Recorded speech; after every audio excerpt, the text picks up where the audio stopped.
Hello, and a very warm welcome to the Sacred Womb podcast, where we talk about all things to do with befriending our menstrual cycle, deeply healing both our feminine and masculine aspects, and how we can indeed utilise our cyclical nature as a natural spiritual pathway that's encoded within our bodies.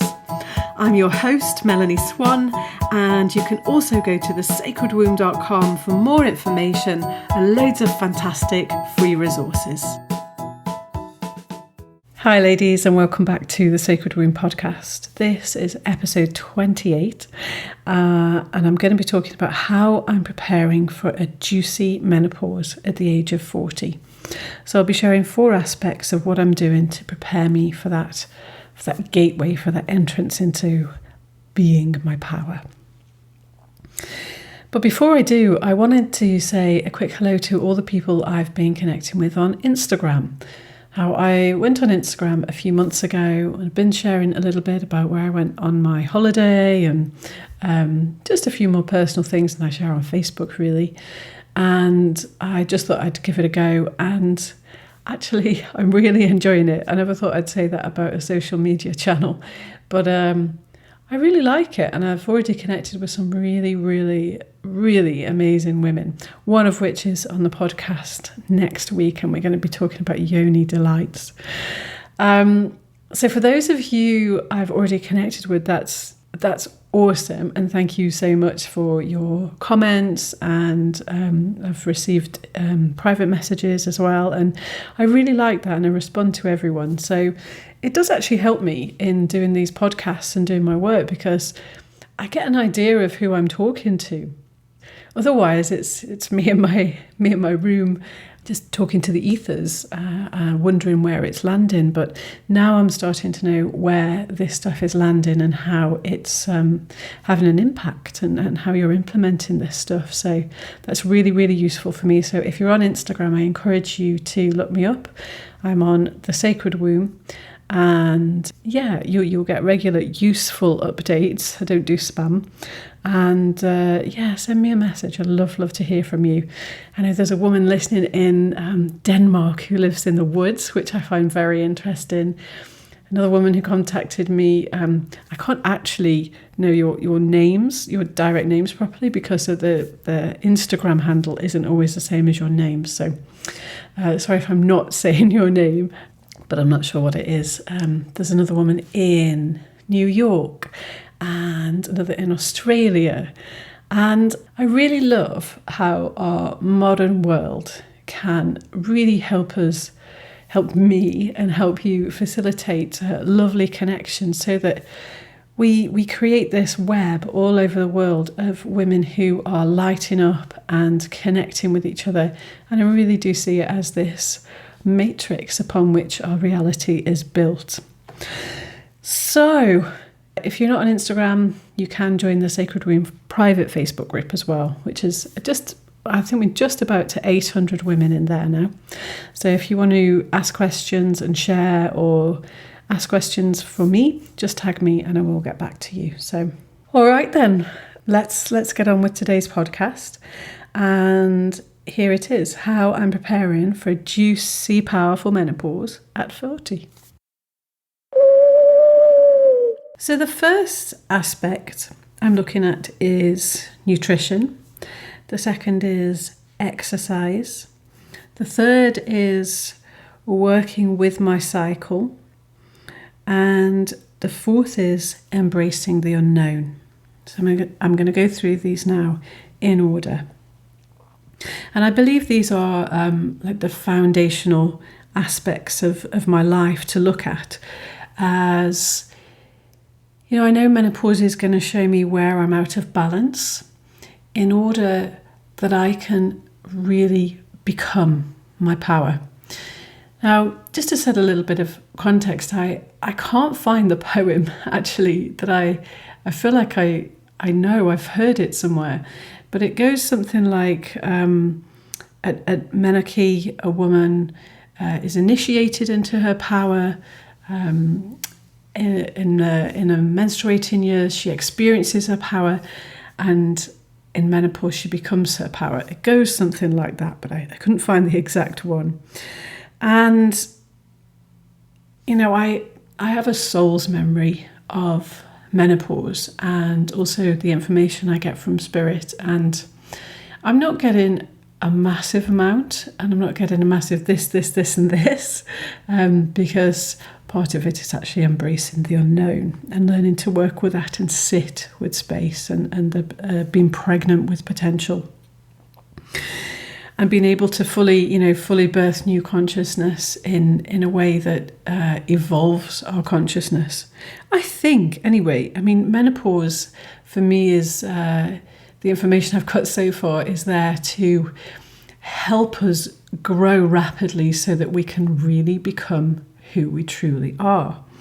And at that time, we get an increase in energy coming through to dissolve our fears, dissolve our illusions. And I know that for some women that it's quite common for relationships to fall apart, for lives to change, for a wake-up kind of call to happen, and for major changes to take place so that we can, live more aligned with who we truly are. So what I'm trying to do, which is good for the present anyhow, is to really live that now and walk my path and dance to the beat of my own drum, so to speak. So, but I also know that there are going to be areas that I haven't looked at, illusions that I'm still clinging to, and deep fears that maybe I don't know are there, that this wonderful energy coming through is going to help me to help bring up and be highlighted so that I can heal myself, clear the fear, and just become my power, which is my true essence, to really embody that and live in accordance with that. So I'm looking at several things, and the first one is nutrition. And I get all my nutritional information from a source that I trust, and that is Anthony William, the medical medium. He's written a couple of books now, and they're New York Times bestsellers, and his information is just up to date and spot on. And that for me is very important. It's up to date. And he's helped thousands and thousands of people to heal effectively, and I can feel the energy behind his books. He works with the spirit of compassion, and he's tirelessly working to get all the information out there so that we can become empowered with our health and heal many, many different things, mystery illnesses that are kind of perplexing the medical community, but Anthony genuinely has those answers. So I'd really encourage you to get hold of those books. They're widely available, and I'll put a link in the show notes to his first two books. Another one coming out this year on healing the thyroid. Again, that'll be up-to-date information. He'll be busting some myths, and I'm looking forward to that because it includes a 90-day reset for your thyroid, which is fantastic. It plagues many women. I've experienced that too, and I'm still healing from that as well. So, I wanted to actually set a little more context and tell you that the reason I got this, I got like a prior warning of menopause when I was 35, and I was living in Thailand. I'd been traveling a while, and I was settled in Chiang Mai, in my lovely little apartment. And I started to feel very tired, lose a bit of hair. Like, I've got a lot of hair, for those of you who've seen me. And it wasn't that noticeable, but I could notice it. Lots was seeming to come out. And I was having these hot flashes in the night. And I would wake up and I would be sweating around my chest area. I was getting spots around my chest. And I was a little worried because I thought, well, I'm 34. I love my periods. I love my cycle. And what's happening here? Because I feel like this is a menopause symptom, and I'm worried. I kind of panicked. So I looked on the internet, as one does, and found a lot of conflicting information, but some useful information. And at this stage, I'm already eating mainly a plant-based diet. Anyway, a little bit of dairy, which I'm really still working to cut out. And yeah, I discovered that, a few years previous, I'd had mono. I think it's mononucleosis or something. And the kissing disease, we used to call it in England. And actually, that doesn't leave the body. It just goes dormant for a while and gets triggered when we're stressed. And what mono is actually the Epstein-Barr virus. Now, this is the information I've got from Anthony William, the medical medium. So I'm really, really thankful I found that, because I was quite worried. And this virus, it seems a lot of us have got it, and it causes symptoms that have been labelled as menopause: hot flashes, hair loss, tiredness, weight gain. And they're also, that's also linked to thyroid stuff, but Anthony explains it much better than I ever could. He is the dude to go to for this sort of thing. So, read his book on that. But anyway, the long and short of it is, I got a wake-up call. And I realised, there's lots of women who are going through the menopause who are experiencing these symptoms, who think it's just part of menopause. And actually, it's just not. So what I am doing is, nutritional-wise, I'm really focusing on detoxing from heavy metals. And that's ancestral heavy metals that that are in the body, that amplify as generations go. So I'm drinking a heavy metal detox smoothie every morning. I start with pure celery juice on an empty stomach. Half an hour later, do lemon juice and raw honey. Half an hour later, do this heavy metal detox smoothie. And I've got myself into a pretty good routine now. It's not perfect, but most mornings I do it. And that heavy metal detox smoothie is, again, a recipe from Anthony William. And it contains the 5 ingredients that are required, that work together to pull heavy metal out of the body. So along with that, I'm also cleaning up my diet, mainly a plant-based diet. I've still got some dairy to cut out, and I eat a little bit of cheese sometimes. It's quite hard to get off for me, but that's something that I know I need to do, so I'm working on that. And, no processed foods, and lots of leafy greens and fruit and vegetables. So, that's what I'm working on nutritional-wise. And actually, from a few years ago, when I did have those hot flashes, as soon as I started following, a really clean diet, those hot flushes cleared up pretty quickly. I took some supplements, and I don't have them anymore, and my body's pretty healthy, but I know I can still feel that low-lying virus within me, and I know it's probably going to take a while for the heavy metals to come out. So yes, that's how I'm preparing myself nutritionally. Of course, it benefits me now, and in the future, anything I do now benefits my future. And second aspect is regular exercise. Another thing I've had to work on, and I'm still having to work on, I still have to keep my eye on this, because I did a lot of sport when I was younger. I played tennis competitively. I've rowed competitively as well. And I've always been pretty fit naturally. So now it comes to being 40, and I've noticed my muscle tone is not as good. And that when I exercise, the muscle tone doesn't keep for as long a time. And everything's just generally a little bit softer, which is fair enough. But I don't get, if I take a break, I get less fit more quickly. My fitness drops more quickly. So I have to keep that up. And that is a little bit challenging for me. I'm experimenting with exercising with the phases of my menstrual cycle, so that, I used to get caught up in, I can't keep up an exercise routine, and then I wouldn't do it.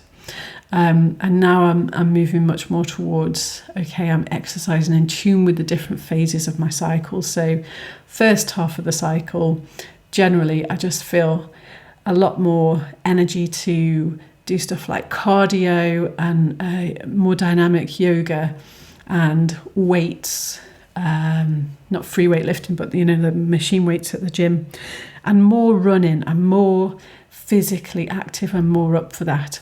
And as I go into the third quarter of my cycle, I start to slow down a little bit, and maybe it's just a medium to slower paced yoga that I enjoy, and some swimming. We do have a wonderful local spa here in Ingolstadt in Bavaria. The Germans do spas and saunas very, very well, so I'm a regular there. And then in the last quarter of my cycle, I'm much more internal and introverted, and it's slow yoga, longer walks. And as I go into my moon time, I don't exercise much for those 3 days during moon time. Walks, definitely, a bit of bike riding. Now I have a lovely, what is it called? A clitoral comfort seat. So there is no pressure on my beautiful yoni that will cause any jarring or pain. So that's regular exercise. Yeah, I'm working on that too. It's not perfect. The third aspect is, of course, I'm working with my menstrual cycle. And so every cycle I'm aware of, mostly I'm aware of the day that I'm on, and I work in tune with my cycle as much as I can at any given moment. So I use my cycle to set intention, clear fears, analyse things, make adjustments in my life, optimise my creative energy, and generally listen to myself every day and live aligned as I can in any given moment with my true self and what I really need. And that really helps take care of me and for me to live my truth, my purpose. The dissolving phase I particularly enjoy because I get to really face myself when that veil between my everyday reality and my deeper reality is very thin, almost non-existent in moon time. And I basically get to face myself and sit with myself.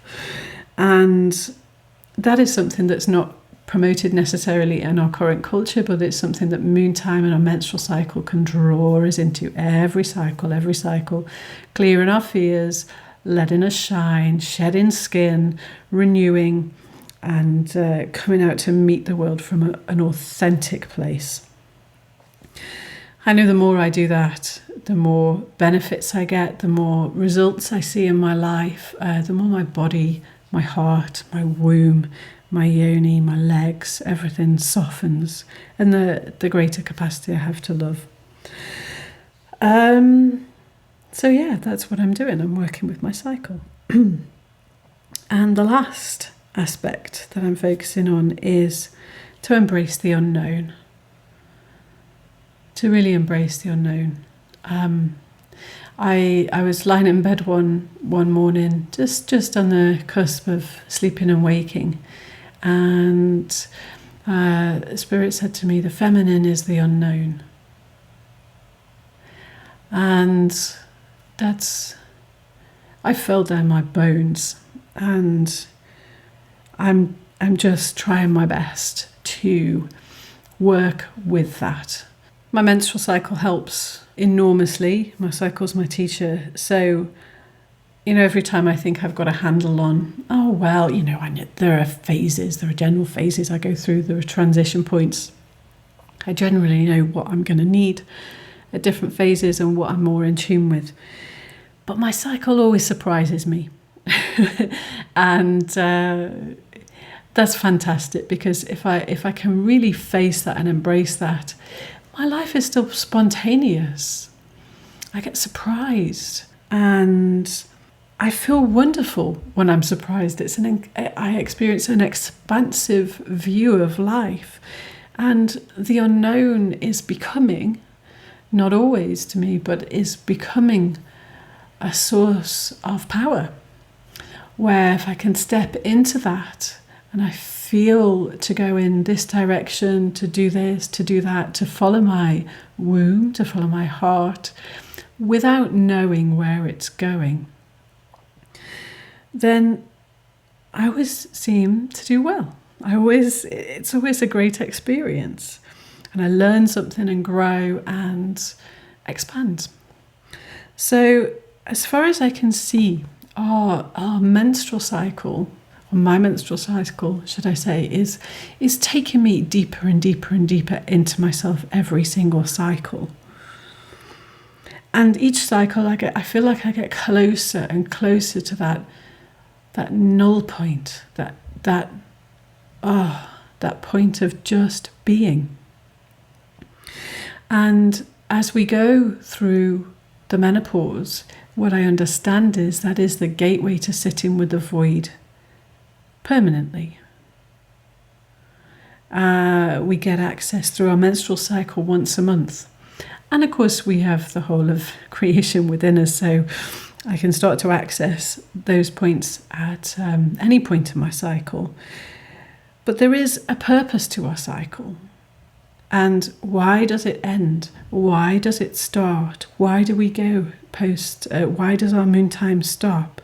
Of course, we don't want to be fertile for our whole lives and having babies. We need to stop at some point. But what's the other purpose? What happens? What can happen?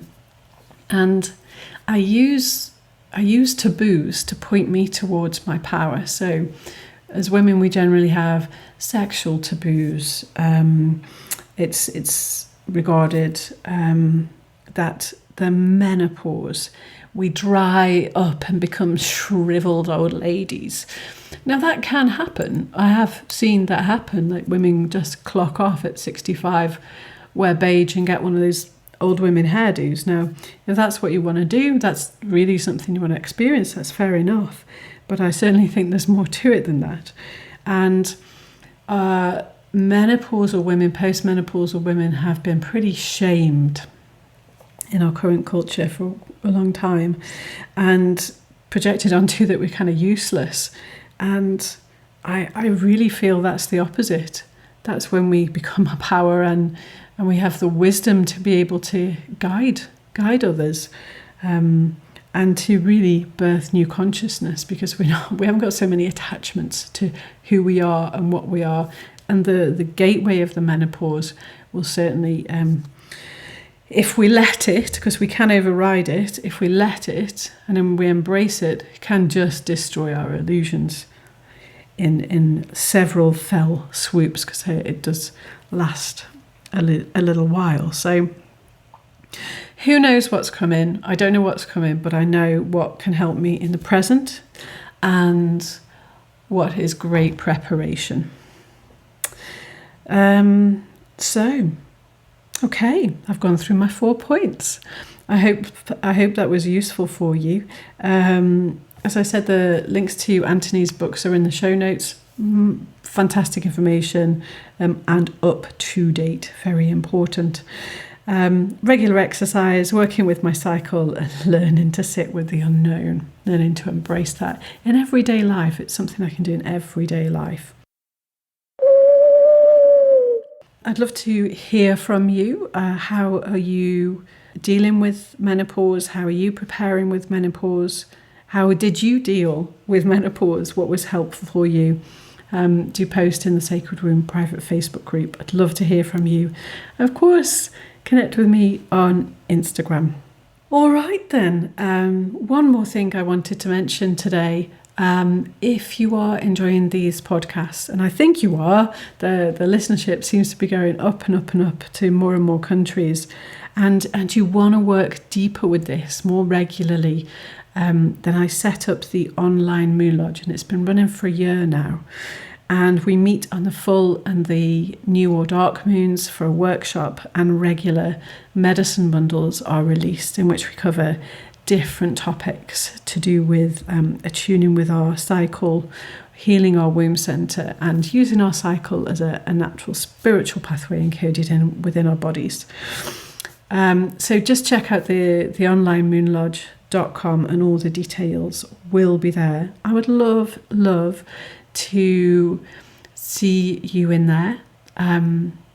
It's if we engage regularly with our womb center, we engage with our cycle, and we have the support of other women, which I think is very important, and you also get direct support from me in there and on the workshops, then it's helpful. We have a lot to do, we have a lot to focus on, and that serves as an anchor, a sacred space as we are awakening. Okay then, that is all for today, and watch out for next week's episode 29, with Miriam Ravensburger. She's a de-armoring therapist, and we're going to be talking about how we're using yoni delights to get more in touch with our intimate and sacred self. It's a fantastic podcast. I encourage you to listen to it, and I'll see you next time, ladies.